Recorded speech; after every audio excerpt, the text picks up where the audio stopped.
শীতের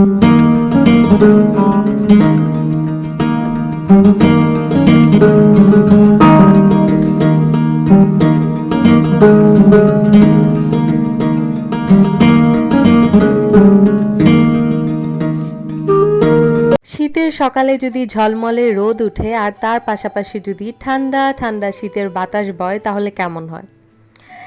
ওই টাইমটা তো আমার খুব বেশি ভালো লাগে।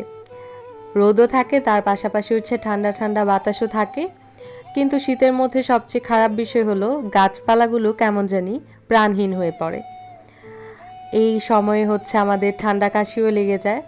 অনেকেই বুঝতে পারবে যে এই সময়ের আনন্দ যেমন তার পাশাপাশি ভোগান্তিও কিন্তু রয়েছে। এই টাইমটাতে যেহেতু খুব বেশি গরমও থাকে না, শীতও থাকে না, সেই ক্ষেত্রে খুব সহজেই মানুষ ঠান্ডা কাশিতে আক্রান্ত হয়ে যায়। আমিও কিন্তু তার ব্যতিক্রম নই। আসসালামু আলাইকুম আপু ভাইয়ারা, কি অবস্থা সবার? আশা করি সবাই ভালো আছো। আল্লাহর রহমতে আমিও মোটামুটি ভালোই আছি। আমি আজকে তোমাদের সাথে কথা বলছি বাংলাদেশি ব্লগার মহিমা ইউটিউব চ্যানেল থেকে। আজকে আমি তোমাদের সাথে একটা ডেইলি লাইফস্টাইল ব্লগ শেয়ার করব। আর এখন থেকে চেষ্টা করব এরকম ডেইলি লাইফস্টাইল ব্লগই যাতে তোমাদের সাথে আমি শেয়ার করতে পারি। তো সকালবেলা উঠেই আমি হচ্ছে ব্রেকফাস্টটা সেরে নিচ্ছিলাম, যেহেতু অনেক বেশি ঠান্ডা ছিল আমার। বলা যায় 2-3 মাস হলো আমার ঠান্ডা লেগেই আছে, কোনোভাবেই কোনো ওষুধ খেয়ে সারাতে পারছি না। কার কার এইরকম হয়েছে, যদি হয়ে থাকে কারো, তাহলে অবশ্যই কমেন্টে জানাবে যে কিভাবে এই ঠান্ডা থেকে মুক্তি পেতে পারি। এই ঠান্ডা নিয়ে এত বেশি কষ্ট করছি 2-3 মাস হলো, কোনোভাবেই ভালো হচ্ছে না। ওষুধ সিরাপ যা যা খাওয়ার দরকার মোটামুটি সবই খেলাম, তাও যেন কোনোভাবেই সুস্থ হতে পারছি না। কারো যদি এরকম সমস্যা হয়ে থাকে তারা কিন্তু অবশ্যই জানাবে যে কি করতে পারি। আর এই যে সকালবেলা উঠেই খাওয়া দাওয়া করে আমি আমার কাজগুলো একটু গুছিয়ে নিচ্ছিলাম। এই বক্সগুলো হচ্ছে আমি একদিন আগে ধুয়ে সুন্দর করে পানি ঝরানোর জন্য রেখে দিয়েছিলাম, কিন্তু এখনও এসে আমি দেখি যে একদিন হয়ে গেল পানিগুলো খুব ভালোভাবে ঝরেনি, এখনও হচ্ছে ভিতরে পানি ছিল বক্সের। তো সেই ক্ষেত্রে আমি হচ্ছে একটা টিস্যু দিয়ে এগুলো একটু ক্লিন করে নিচ্ছিলাম। আর সবগুলো বক্স আমি হচ্ছে একটু সোজা করে দিচ্ছিলাম যাতে হচ্ছে ফ্যানের বাতাসে বক্সগুলোর ভিতরের সাইডটা একদম শুকিয়ে যায়। তো এই যে এইগুলো হচ্ছে ক্লিন করে রেখেছিলাম 2 দিন আগে, সেগুলো আর ব্লগে তোমাদের সাথে আমি শেয়ার করতে পারিনি, যতটুকু করতে পারছি করছি। তো এখন হচ্ছে আমি এগুলো খুব সুন্দরভাবে সোজা করে রেখে দিব যাতে হচ্ছে এগুলোর ভিতরে যেই পানিগুলো আছে সেগুলো যাতে খুব সুন্দরভাবে শুকিয়ে যায়। তারপরে হচ্ছে এগুলোর মধ্যে আমি জিনিসপত্র স্টোর করে রাখবো। তো ওইগুলো কাজ করা শেষ করে আমি হচ্ছে আমার বিছানাটা একটু গুছিয়ে নিচ্ছি। বিছানা গোছানোর অভ্যাস আমার কখনোই ছিল না, কিন্তু এখন ব্লগিং করতে করতে আমার এই ভালো অভ্যাসটাও হয়ে যাচ্ছে। তোমাদেরকে দেখানোর জন্যই হয়তো বা এত সব ভালো অভ্যাস আমি বানাচ্ছি। তো এই যে সকালবেলা উঠেই আমি খুব সুন্দর করে আমার বিছানাটা গুছিয়ে নিলাম। বিছানাটা গুছিয়ে নেওয়ার পরে আমি হচ্ছে বাকি টুকটাক কাজ করে নিব। এই যে আমার বিছানা, চাদরটাও দেখতে কিন্তু খুব সুন্দর লাগছে। আমার ক্যামেরাতে কেন জানি একটু অন্যরকম বোঝা যায়, কিন্তু এমনিতেই এই বিছানার চাদরের কালারটা ছিল হচ্ছে মাস্টার্ড ইয়েলো, দেখতে কিন্তু খুবই সুন্দর লাগে। আমার ঘরটা কিন্তু অনেক ছোট, আর এই ঘরের মধ্যে খুব বেশি একটা রোদ আসেও না, যেহেতু পাশেই হচ্ছে আরেকটা বিল্ডিং করা, যে কারণে হচ্ছে রোদ একদমই আসতেই পারে না ঘরে, শুধুমাত্র বারান্দা দিয়ে যতটা হাওয়া বাতাস রুমের মধ্যে ঢুকে। তো এইরকম একটু ফ্রেশ টাইপের কালারের বিছানা চাদর যদি আমি বিছাই সেই ক্ষেত্রে হচ্ছে আমার ঘরটা দেখতে একটু বড় বড় লাগে। তারপরে সকালে উঠেই যেহেতু বললাম আমার অনেক বেশি ঠান্ডা লেগে গেছে 2-3 মাস হলো, তো সকালে উঠেই হচ্ছে এখন একটা রুটিন যে টুকটাক কাজ গুছিয়েই আমি হচ্ছে ক্যাটলিটাতে পানি গরম করার জন্য দিয়ে দিই। তারপরে পানিটা গরম হলে আমি হচ্ছে ফ্লাক্সের মধ্যে পানিটা ভরে রাখি যাতে সারা দিন আমি হচ্ছে গরম পানিটাই খেতে পারি। আর এই যে এই ফ্লাক্সটা হচ্ছে একদমই নতুন আমি পারচেস করেছি। কেমন হয়েছে আপু ভাইয়ারা অবশ্যই জানাবে আমাকে কমেন্টে। আমার কাছে তো এই ধরনের জিনিস খুবই ভালো লাগে। আর এই ফ্লাক্সটা মোটামুটি ভালোই কাজ করেছে, অনেকক্ষণ পর্যন্তই হচ্ছে পানিকে গরম রাখে।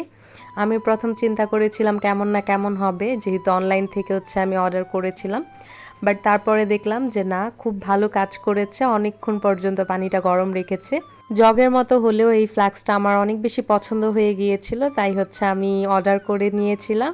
অ্যান্ড ওই দিনই হচ্ছে প্রথমবারের মতো আমি পানিটা রেখেছিলাম ওইটার মধ্যে।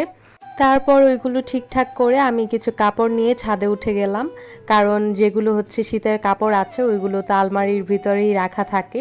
তো আমার মনে হয় যে ব্যবহার করার আগে যদি আমি একটু রোদে শুকাতে দেই সেক্ষেত্রে হচ্ছে যে ভাবসা গন্ধটা থাকে সেটা চলে যাবে।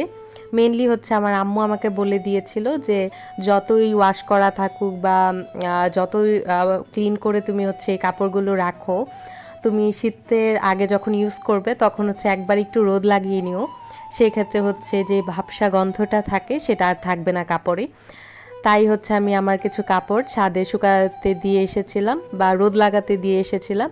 আর এই যে এখানে আমি চলে এলাম আমার গাছের একটু পরিচর্যা করতে। গাছের দিকে তো আমি মনোযোগ দিতেই পারি না সত্যি কথা বলতে, কিন্তু তাও আমি চিন্তা করলাম যে একটু পানি দেওয়া দরকার, যেহেতু অন্য কোনো কিছুই আমি করতে পারছি না। তো আমি একটু পানি দিলাম, আর কিছু হচ্ছে ঘাস বা হচ্ছে কিছু মরা পাতা ছিল সেগুলো হচ্ছে আমি উঠিয়ে আবার টবের সাইডে দিয়ে রেখেছি, এগুলো পচে ওইখানেই সার হয়ে যাবে সেই কারণে। আর এই যে তারপরে আমার 2 তলায়, বা আমি তো উপরের তলায় থাকি, তো উপরের তলায় ছোট্ট একটা হচ্ছে ডাইনিং টেবিল আছে। তো এই ছোট্ট ডাইনিং টেবিলটাতে আমি হচ্ছে টুকটাক জিনিস রাখছিলাম। এটার মধ্যে যেহেতু এখন আমাদের খাওয়া দাওয়া করা হয় না, আমরা নিচের ডাইনিং টেবিলটাতেই সবাই একসাথে খাওয়া দাওয়া করি। তো এই ডাইনিং টেবিলটা এমনিতেই থাকে। তা আমি চিন্তা করলাম এটার মধ্যে আমি আমার কিছু প্ল্যান্টস এবং ফ্লাক্স, ইলেকট্রিক ক্যাটলি, এগুলো হচ্ছে আমি একটু গুছিয়ে রাখি, দেখতেও সুন্দর লাগবে। তা আমি হচ্ছে এগুলো একটু ঠিকঠাক করে এখানে রাখছিলাম। এখানে হচ্ছে আমি 2টা মানি প্ল্যান্টের গাছ রেখেছিলাম, আর একটা বোতলে হচ্ছে আমি কিছু গাছ রেখেছিলাম, আমি জানি না এগুলোর নাম কি। আমি হচ্ছে আমার বাসার পিছনের হচ্ছে একটা জায়গা আছে একটু বাগানের মতো, তো সেই বাগানটাতে গিয়েছিলাম। সেখানে দেখলাম ছোট্ট ছোট্ট হচ্ছে বেগুনি কালারের ফুল ফুটে আছে। তো আমি চিন্তা করলাম এগুলো কিছু উঠিয়ে নিই, আমি যে হচ্ছে একটা বোতলে রেখে দিব। তো সেই কারণে আমি ওগুলো নিয়ে এসেছিলাম, অ্যান্ড রাখার পরে ভালোই লাগছে। 3-4 দিন হয়ে গেছে এখনও পর্যন্ত ফুলগুলোর কিছুই হয়নি। তো কারা কারা হচ্ছে এই ফুলগুলোর নাম জানো অবশ্যই কিন্তু আমাকে কমেন্ট বক্সে জানাতে ভুলবে না। তারপরে হচ্ছে আমার হাজব্যান্ড আমাকে কিছু জলপাই এনে দিয়েছিল। আমি হচ্ছে বলেছিলাম যে জলপাইয়ের আচার বানাবো। আমি জীবনে কখনোই হচ্ছে কোনো রকম আচার বানাইনি সত্যি কথা বলতে, এটাই হচ্ছে আমার জীবনের ফার্স্ট টাইম আচার বানানো। আর আলহামদুলিল্লাহ যে আমি এখন ব্লগিং করি তার কারণে হচ্ছে অনেক স্মৃতি আমি ধরে রাখতে পারছি, কারণ এইরকম অনেক কাজ আছে যেগুলো হচ্ছে আমি আমার জীবনের প্রথমবার করি, সেগুলো হয়তো বা ব্লগে তোমাদের সাথে আমি শেয়ার করি। জীবনের কোনো একক্ষণে যে আমার মনে হবে যে এই কাজটা আমি করেছিলাম, তখন হয়তো বা এই ব্লগগুলো দেখলে আবার আমার মনে হয়ে যাবে। আমি ইউটিউবের একটা ভিডিও দেখে হচ্ছে আচারগুলো বানাচ্ছিলাম, তো এগুলোকে মনে হয় যে জলপাইয়ের কুচি আচার বলে, কিন্তু আমি হচ্ছে এই আচারগুলো বানিয়ে খেয়েও ফেলেছি। তো এর পরের টুকুর ক্লিপ আমি আর নিতে পারিনি। আর বলা যায় যে আচারটা আমি একটু বেশিক্ষণ পর্যন্ত জাল দিয়ে ফেলেছিলাম, কিন্তু খেতে মজা হয়েছিল।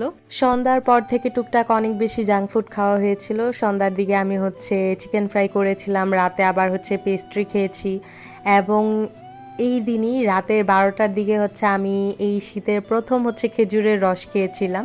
আমার হাজব্যান্ড নিয়ে এসেছিল, অনেকটুকুই খেয়েছি প্রায়।